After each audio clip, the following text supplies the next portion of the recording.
Welcome to Maths with EJD.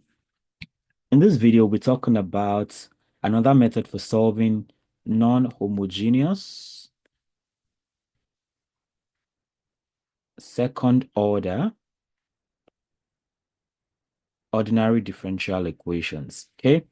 In the previous video, we had looked at the method of undetermined coefficients, undetermined coefficients. We've also seen, okay, now in this video, we're looking at the operator, And after now, we'll be looking at variation of parameter method, variation of parameters. Okay. So like I said, um, undetermined coefficient is done. The operator is next. So, but before we do that, let's remind ourselves of what a non-homogeneous equation looks like. Okay. A non-homogeneous second order ordinary differential equation has the general form ay prime prime plus by prime plus cy equals f of x. Now, the fact that this f of x is not equal to 0 is what makes it non-homogeneous, okay? So this is, if you like, you can call this the non-homogeneous part. Non-homogeneous for f of x not equal to 0. So if f of x is 0, it becomes homogeneous, okay? Now, talking about this still, we now have two things. We have the complementary function. So the solution has two parts. You have the complementary function part, complementary function, which I like to call yc of x. Okay. And so we say, and that is the solution of the homogeneous equation when f of x is equal to 0. So when f of x is 0 and you solve ay prime prime by prime plus cy equals 0, this is the homogeneous equation because now f of x is equal to 0. So the solution you get in that case is called the complementary function. So you can even say this is ayc prime, y by prime, cy, yc like that if you like. And then on the other hand, you have the particular solution particular solution.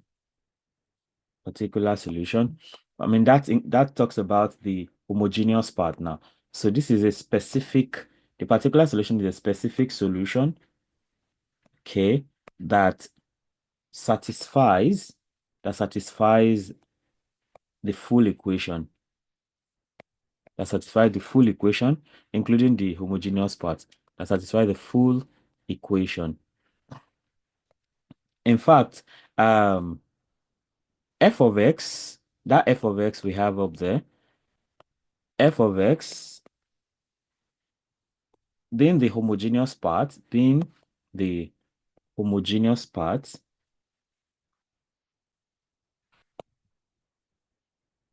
is considered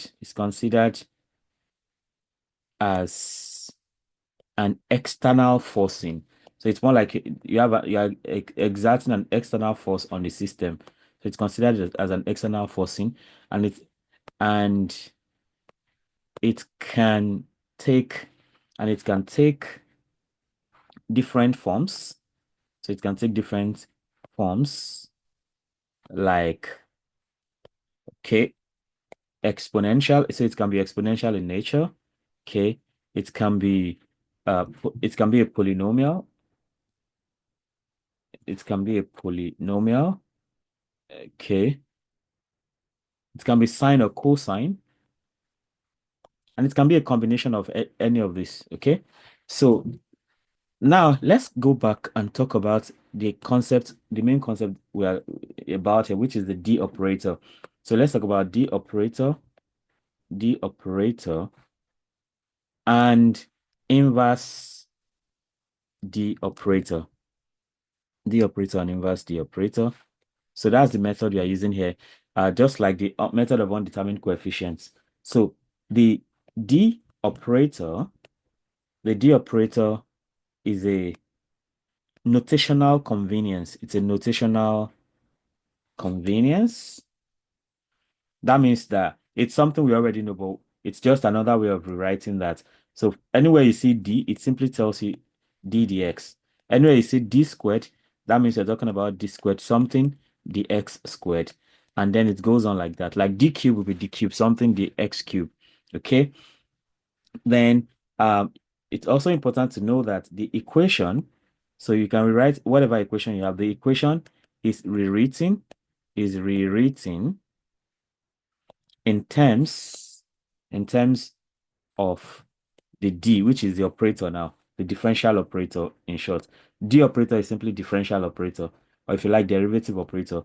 So the inverse of the operator, the inverse of the operator, that is 1 over L of D.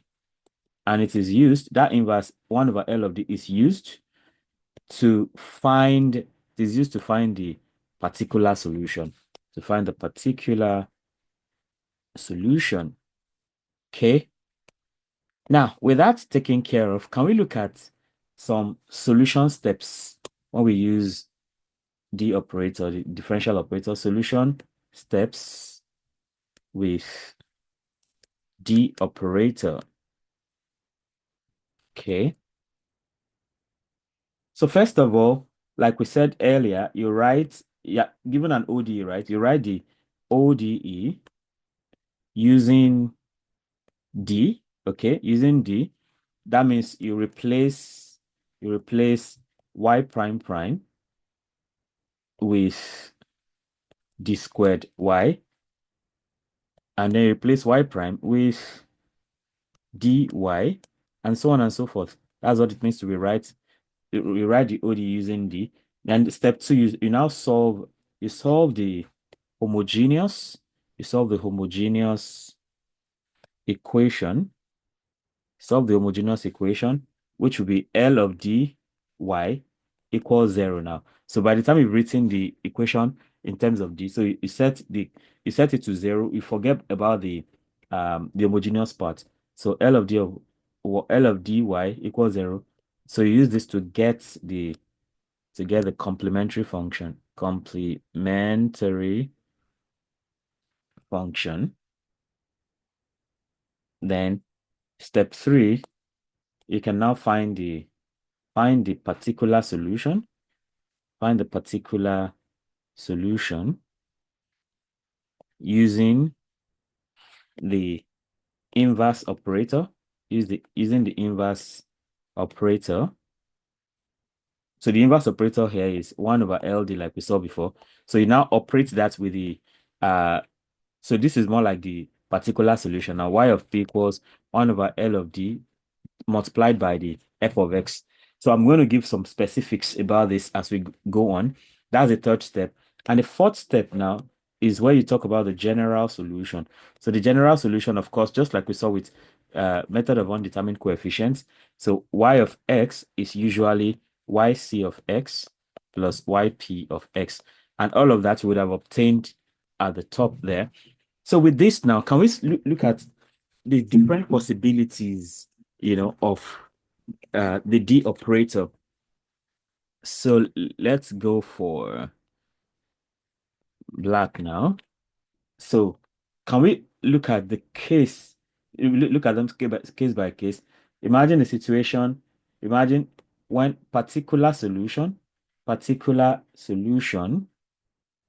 okay, for particular solution for exponential or exponential external forcing function, exponential external forcing function, f of x. So we are saying that the homogeneous part now is exponential in nature. That's all we are saying. So we have a general rule in that case that, for instance, if f of x is, say, e raised power beta x, okay? If f of x is e raised power beta x, Then the particular solution is going to be 1 over L of D. Of course, you see L of D very soon. 1 over L of D of f of x, which is the same thing as 1 over L of D of e raised power beta x. So, and what we are saying is that, so this 1 over L of D e raised power beta x is exactly the same thing as when you have 1 over L of beta. So this beta here now, so you take it as a you evaluate the function L of D at beta, right? And then you multiply it by that e raised power beta of x. Of course, the condition, an important condition is that L of beta rather has to be not equal to 0. If not, the expression will be undefined. So this is really important for exponential function. Okay. Now, another issue is there's an issue though, and it is this that if in that situation L of B is equal to 0, making sure, which ensures that you cannot get a result there. So if L of B is equal to 0, then you can apply the general rule. Apply the general rule. Okay. And the general rule is this, that y of P is equal to 1 over L of D, which is equal to 1 over L of D multiplied by f of x, which is the same thing as 1 over L of D of e raised power beta x, which is now going to be generally x raised power m dot 1 all over Lm of b. That means you differentiate the function m times, okay, and you evaluate it at the same b, multiplied by e raised power beta x. So that means that if evaluating it directly gives you 0, if L of D is L of beta at the end of the day gives you 0, and you cannot get a result, then you have to go ahead and differentiate L of D, differentiate it once. So when you differentiate it once, it means you're going to have x raised power 1 times 1 over first derivative of L of D evaluated at the value, whatever beta is. And of course, you have to be guaranteed that L m of beta is not equal to 0. Now, if this doesn't work, then it means you have to go for x2 dot 1 over L2 beta. That means second derivative of that function, you evaluate it at beta again. If you continue like that, you're definitely going to get a result that works at the end of the day. Okay. So when we take an example, you get the gist. So let's take an example in alignment with this. So example 1, as far as this video is concerned, example 1. So for example 1, now we need to solve y prime prime minus 3y prime plus 2y equals e raised power x. We solved the same problem yesterday using method of undetermined coefficient. Okay. So if you have this kind of thing, right, what you're just going to have is this. For this part now, this is this is d squared minus 3d plus 2, all of this into y, because y prime prime is d squared y. 3 minus 3y prime is minus 3dy, and 2y is 2y for sure. And then this is equal to this is now equal to e raised power x. So you see now that this is your this now is your L of D, okay? Whereas this is your f of x. So we did these two things together, okay? So of course the first part is to find the complementary function yc. To find that, right, we need to set L of D to be equal to 0. Okay, that means that d squared minus 3d plus 2 is equal to 0. I mean, from what we know already, this is d minus 1 and this is d minus 2. D minus 1, d minus 2 equals 0. That means that if you have d1, comma d2, and that is 1, comma 2. So that's your result here. Or maybe I shouldn't box that, because the main result now, we can now say, therefore, yc is equal to c1 e raised to power d1 x, that x is the dependent variable here, plus c2 e raised to power d2 x. So that means that yc is actually c1 e raised to power x plus c2 e raised to power 2x. So that is our complementary solution. Okay. Now we move on to look for the particular solution. So to find the particular solution y of p now, since this is exponential in nature and we already have the rule, so what we're going to do is we know that y of p, so yp of x rather, is equal to 1 over ld f of x, okay? So, and that means we have 1 over, okay, and we know that this is exactly the same thing as 1 all over L of beta for e raised power beta of x, okay? That's what that should be, right? In this case, our f of x, f of x here is equal to, what is that again? F of x is e raised power x, okay? Just e raised power x, okay? So that implies that beta here is equal to 1 because that's more like e raised power 1x, okay? So beta is 1. So with that now, we can say yp of x is equal to 1 all over L1, then e raised power x, okay? So what is L itself? L of d is d squared minus 3d plus 2, okay? So that means that yp of x is equal to 1 over d squared, that's 1 squared minus 3, 1 plus 2 e raised power x. So that means we have 1 over 1 squared is 1 minus 3. So, I mean, this is 1 minus 3 plus 2 e raised power x. So we see that yp of x now is equal to 1 over 0 e raised power x. 1 over 0 is undefined, so that's a problem. So yp of x is not, I mean, 1 over yp of x is undefined, is equal to infinity. So this won't work. So we have to find another way. So since the normal law has failed, we have to go for the general rule.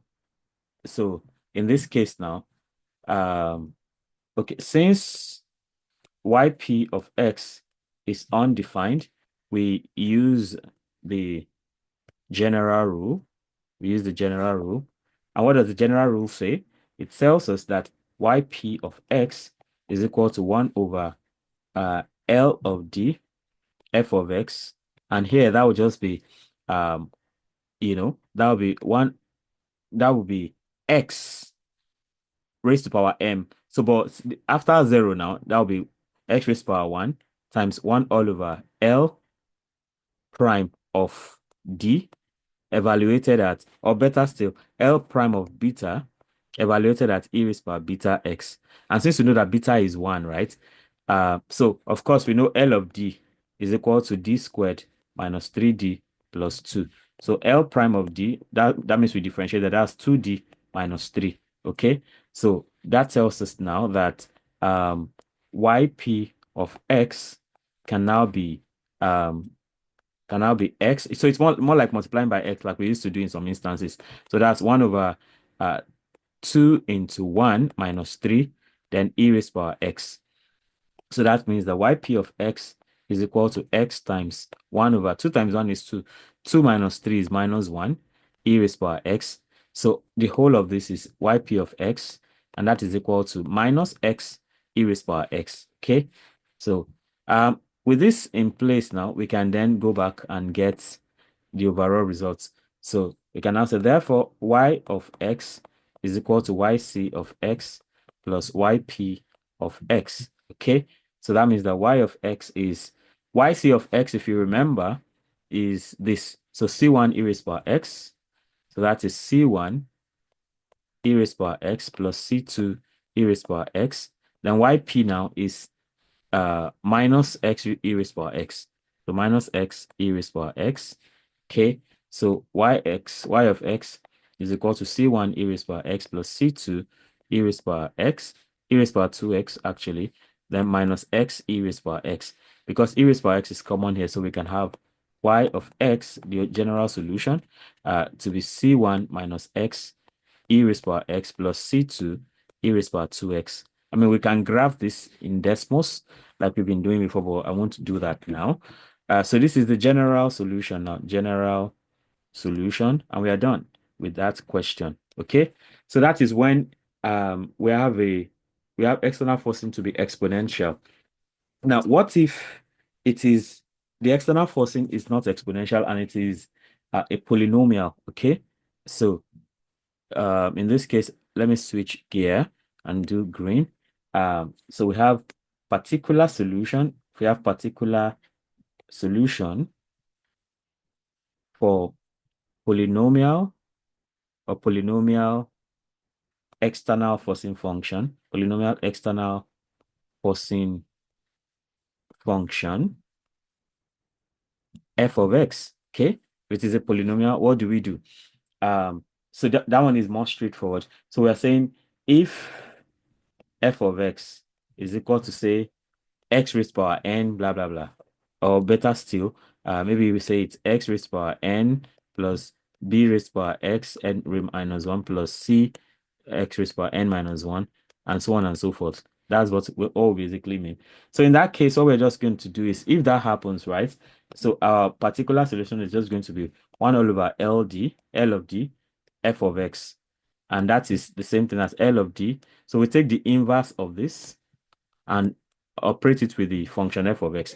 That's all here. So we don't need too much story here, except that, because we have to expand. So we can now, we have to expand this part, expand using binomial expansion. So thankfully, I have a whole playlist on binomial expansion. If you want to check that out, that's going to be helpful. All right. So with this now, can we take example 2 in the example 2 now involving polynomial? So in this case, we need to solve y prime prime plus 6y prime plus 9y equals 3x squared minus 2x plus 1. Okay. So again, you know that this is going to now be d squared plus 6d plus 9 into y, and this is equal to 3x squared minus 2x plus 1.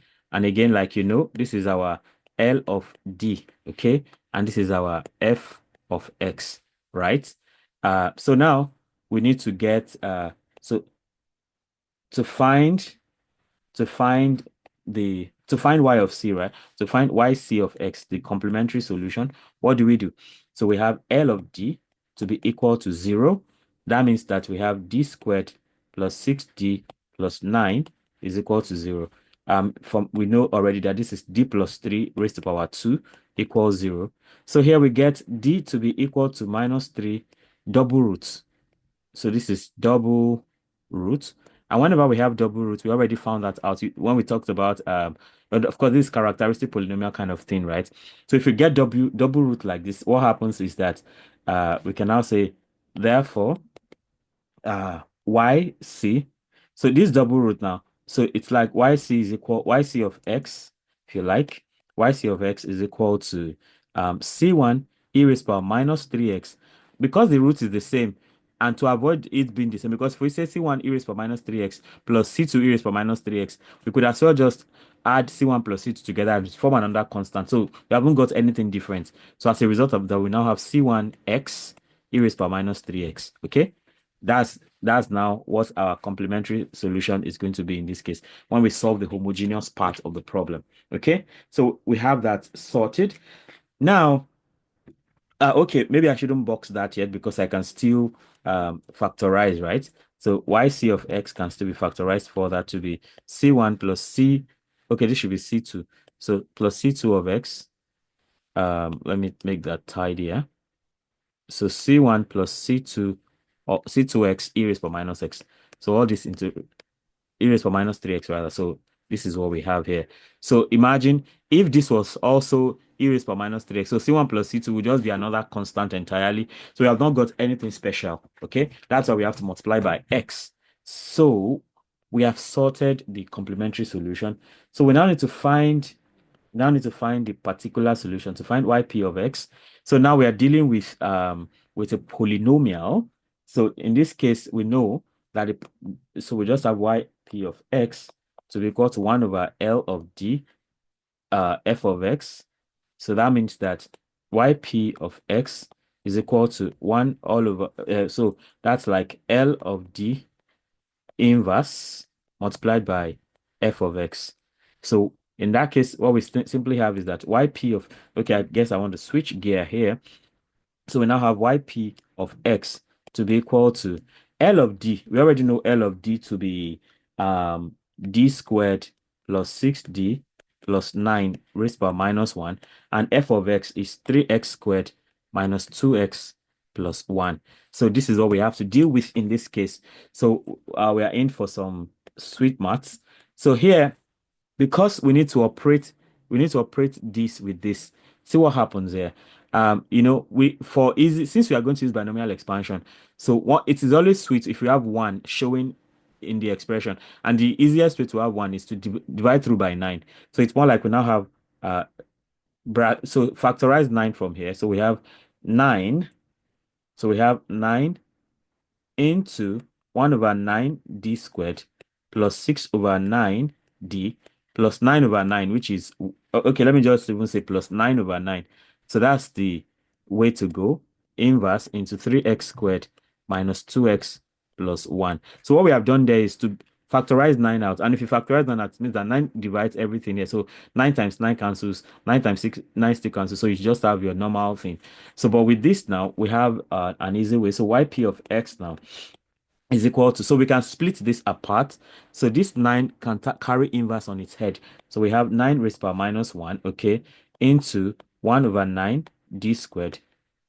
Then we can simplify. So 3 in 6 is 2, 2 in 9 is 3. So 2 over 3d plus 1 raised by minus 1 into 3x squared minus 2x plus 1, okay. So now we have yp of x. 9 raised by minus 1 is 1 over 9, okay? And when we come here, right, we can actually have this as 1 plus 1 over 9 d squared, or better still, we can make it come in the order of the power, okay? So we have 2 over 3d plus 1 over 9 d squared, all of this inverse into 3x squared minus 2x plus 1. So this is some binomial expansion happening here. So we now want to do the binomial expansion of this whole part now. Okay. Binomial expansion of this whole thing.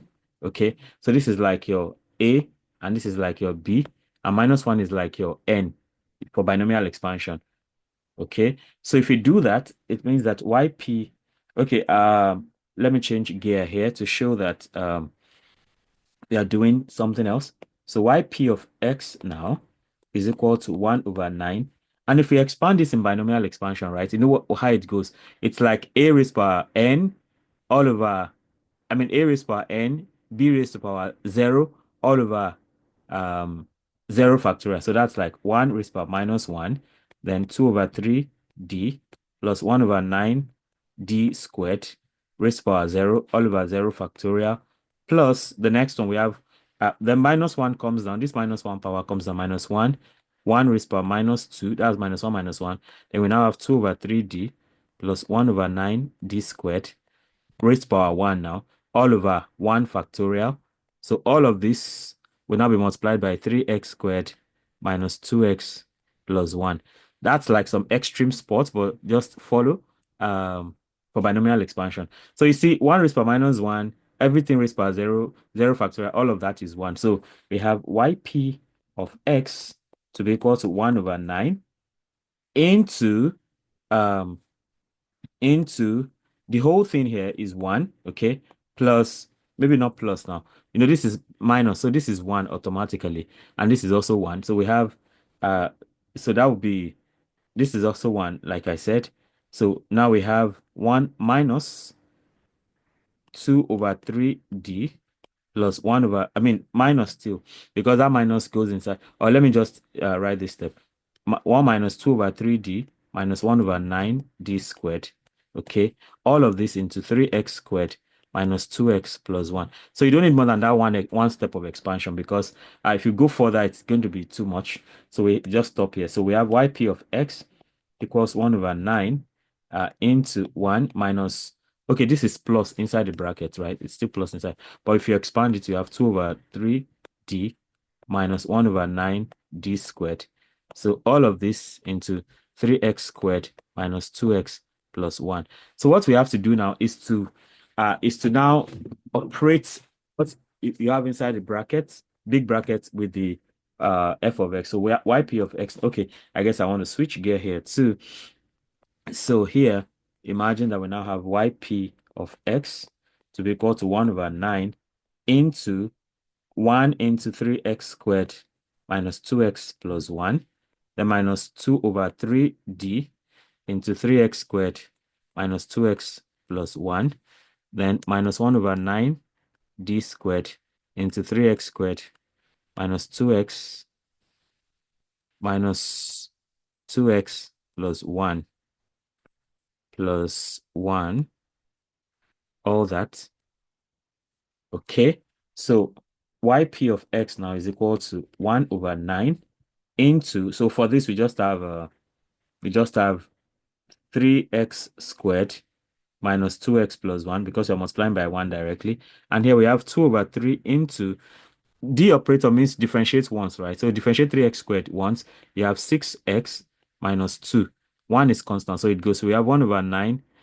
1 over 9 d squared means differentiate twice. So if you differentiate the first time, you get 6x minus 2. If you differentiate the second time, you just get 6. Okay?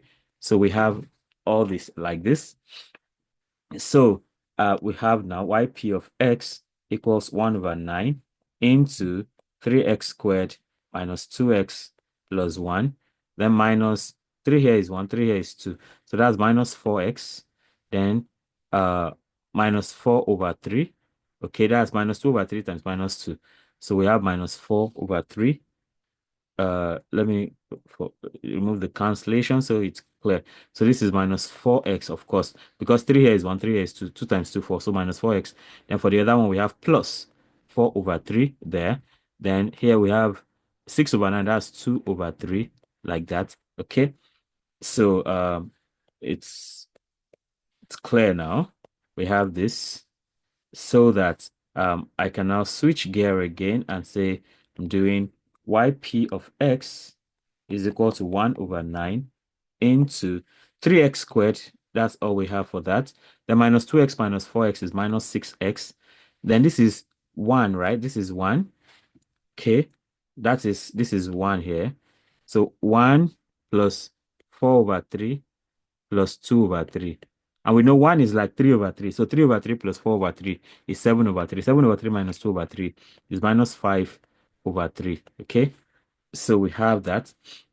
So now it's getting clearer. So yp of x is equal to, 3 over 9 x squared minus 6 over 9 x, okay, minus 5 over 27. That's 9 times 3.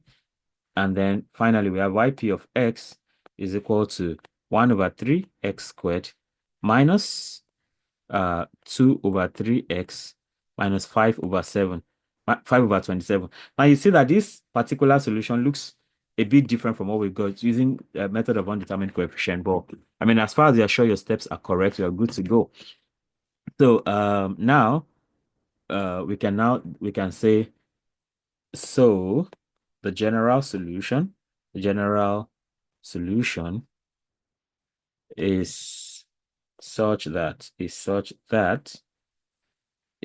y of x is equal to yc of x plus yp of x. So that means that y of x is equal to, what's our yc of x that time? Because we have double roots, right? So that will be c1 plus c2x e raised by minus 3x, then plus all of these things now. So that's plus 1 over 3x squared, k, minus 2 over 3x, minus 2 over 3x, then minus 5 over 27. So like I said, it's different from what we got using method of undetermined coefficient, but all you just need to do is be sure your steps are correct and we are good to go. Okay, so that's the second situation when you have a polynomial function. Now, what if we now have another, the third scenario, where you have sine or cosine. You have sine or cosine. So let's talk about particular solution for sine or cosine, external forcing, sine or cosine external forcing. I'm not sure if it works for I would have said trig easily, but I'm not sure if it works for tangent. So you may want to try that out for sine or cosine external forcing function. okay, f of x, okay. So here, so we have the rules again. So we say if f of x is equal to sine beta x or cos beta x, not sine divided, it's sine beta x or cos beta x, not the two together. So if that happens, right? So we say that y p of x would be something like 1 over L of d squared, not just d now, L of d squared. Probably because if you get differentiate twice, you come back to the same thing. Maybe that's why I'm not sure. So, and that would be, so this now, uh, 1 over L of d squared f of x, okay? And that is 1 over, so, and that works as 1 over L of minus b squared, 1 L minus b squared.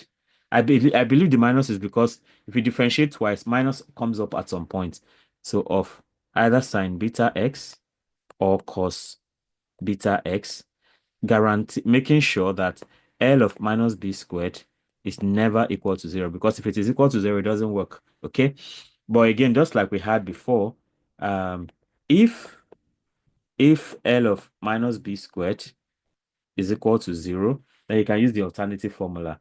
So if L minus b squared equals 0, use the alternative, which is yp of x equals 1 over L of d squared of sine beta of, okay, like even f of x, right? Of f of x, which will now be equal to same x raised power m dot 1 over L m, the mth derivative of L of d evaluated at minus b squared of sine beta x or cos beta x, not both, just one of the two. All right. Um, of course, ensuring that the mth derivative of d evaluated at minus b squared is not equal to 0. So that's what we have in this situation. Now let's go for an example. So we have example 3, example 3. So for example 3, now we want to solve something that involves cosine. So solve y prime prime plus 2y equals cos x. So that's what we need to take care of. Of course, again, we know this is going to be d squared plus 2y equals cos x. If you write using the operator, since the operator is what we're using, um, so so imagine that this is now your L of d. This is L of d, and this is your f of x, right?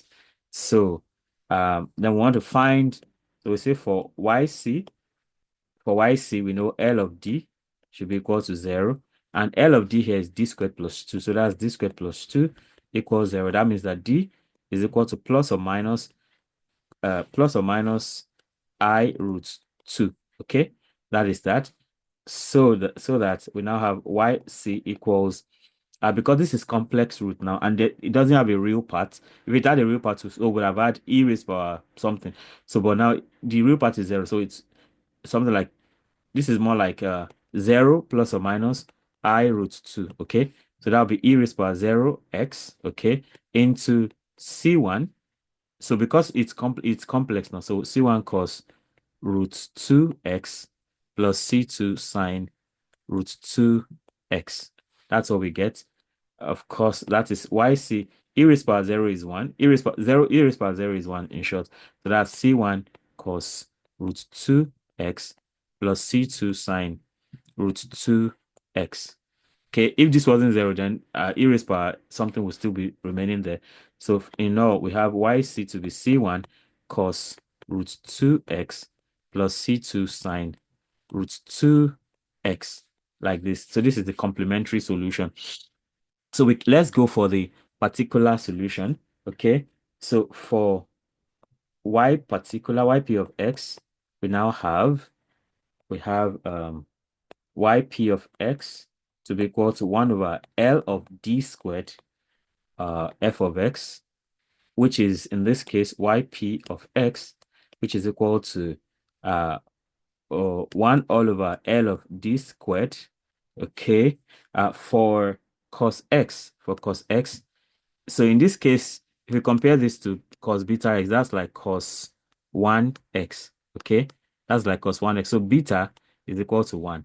So that means we have 1 all over L of minus 1 squared. Okay. Uh, okay. Okay, let me just say cos beta x first, right? So our beta now is 1 for, so it means that cos x will be equal to cos 1x. So this is L of minus beta squared, okay? Then of cos beta x. So of course, L of minus b squared must not be equal to 0. So in short, yp of x now is equal to 1 all over L of minus 1 squared. Make sure it's only the 1, not every minus 1, everything squared. So now cos x, because, so we have 1 here. Let me write them better. So we have L minus 1 squared, then e raised power. I mean cos x, okay? That's cos x. So if it was cos 2x, then we have minus 2 squared, okay? So that now we have yp of x is equal to 1 over L. 1 squared is 1, so we have L of minus 1 cos x, okay? And what is L? L itself, L of d is d squared plus 2, okay? So since L of d is d squared plus 2, so what we have is now yp of x equals 1 all over minus 1 squared plus 2 cos x, okay? Because d squared is, so anywhere you have d, you put minus 1. So that means that yp of x is equal to 1 all over minus 1 squared is 1 plus 2 cos x, okay? So that yp of x is equal to 1 over 3 cos x. So this is the particular solution. It looks a bit different from what we got for undetermined coefficient, but as far as you're guaranteed your steps are correct, then you're good to go, okay? So now, so the general solution, okay, is such that y of x is equal to yc of x plus yp of x, okay? So that means that y of x is equal to c1 cos root 2x plus c2 cos c2 sine root 2x plus yp of x. Yp of x is 1 over 3 cos x. And that is what we have here as general solution. So with that, we have gone through all the 3 steps. Of course, there are other possibilities like mixing together sine and exponential and all of that. But I mean, this one, let them suffice for now. So let's take some practice questions since you have gone through all the 3 possibilities. So let's take some practice questions. So practice. So solve the following. Solve the following using the operator. Using the operator techniques. Okay. Number 1, y prime prime minus 4y prime plus 4y equals e raised power 2x. 2, y prime prime plus 5y prime plus 6y equals sine x. Okay, 3, y prime prime minus 3. You know, we're talking about second order, so everything is y prime prime plus 2y equals x squared. Then you may need inverse operator for this. So you have y prime prime plus 2y prime plus y equals e raised power minus x. Of course, you need inverse operator for everything, for the particular solution part for sure. So y prime prime plus 4y equals x cos 2x. I didn't do an example like this, so you want to try this out. 6, y prime prime minus y equals e raised power x plus x squared. Then we can have it more advanced, like number 7, we have y prime prime plus 3y prime, okay, plus 3y prime plus 2y equals e raised power x plus sine x. Then number 8, we want to try this, y prime prime minus 2y prime plus y equals xe raised to power x. And lastly, number 9, You have y prime prime minus plus y prime minus 6y equals 2 cos 3x plus xe raised by minus x. So really complicated one. So let me see your answers in the comment section, either on Facebook or on YouTube. Okay. Let me also know in the comment section how helpful these videos are for you. And feel free to let me know if there's a topic you like me to teach or a problem you like me to solve. And if you have not subscribed, please go ahead and subscribe. And if you have subscribed or you're just subscribing, don't forget to turn on the notification bell so that you can get alerted each time a new video is released or anytime I go live in case I start going live in the future. Then of course, like and share so that more people can have access to this great content. Till I come your way again, keep doing maths right. Bye.